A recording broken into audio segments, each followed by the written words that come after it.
नाज़रीन, इस वक्त हम लाहौर शहर में मौजूद हैं, जहाँ पर 2017-18 के लाहौर शहर के इलेक्शन के हवाले से आज कागजात नामजदगी जमा करवाए जा रहे हैं। इस पर हमारे साथ मौजूद हैं ख्वाजा साबिर की, जो कि कॉर्पोरेट क्लास के उम्मीदवार हैं। आइए से बात करते हैं। सर, आज कागज नॉमिनेशन डेट थी और कॉर्पोरेट क्लास से 8 लोगों ने कागज भरे हैं प्याब फंड अलायंस की तरफ से, और एसोसिएट से भी 8 लोगों ने, 7 लोगों ने भरे और एक वुमेन की सीट है।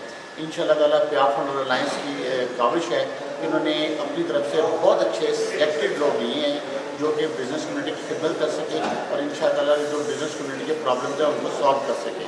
तो मैं समझता हूँ कि इंशाल्लाह ताला हमारे इसके बाद हमारी लीडरशिप के डायरेक्शन के मुताबिक इंशाल्लाह ताला भरपूर तरीके से कैंपेन होगी, मार्केटों में जाएंगे, लोगों को कन्विंस करेंगे और इंशाल्लाह ताला मुझे उम्मीद है कि जो हमें पिछली दफ़ा वोट लिए थे उससे ज़्यादा वोट लेंगे और जो हमारी अपोजिशन ने वोट लिए थे वो मेरा ख्याल है कि इस दफ़ा 50% कम मिलेंगे, क्योंकि उन्होंने कोई ऐसा काम नहीं किया और क्योंकि वो साल बाद नज़र आते हैं और सारा साल सोए रहते हैं।